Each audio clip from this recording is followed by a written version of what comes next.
सब सुने,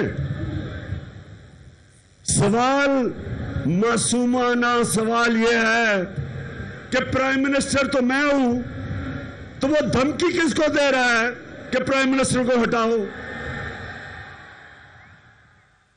prime minister तो मैं था और वो धमकी दे रहा है कि प्राइम मिनिस्टर को हटाओ। किससे वो कह रहा है बात, किससे मुखातिब है? और उसके बाद साजिश शुरू। हमारे 20 मेंबर ऑफ पार्लियामेंट, उनके जमीर जाग जाते हैं।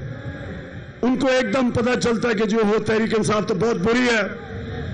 साथ 20-25 करोड़ जेबों में डाल लेते हैं और उसके बाद जो हमारे एहतियाती हैं वो भी छोड़ना शुरू कर देते हैं।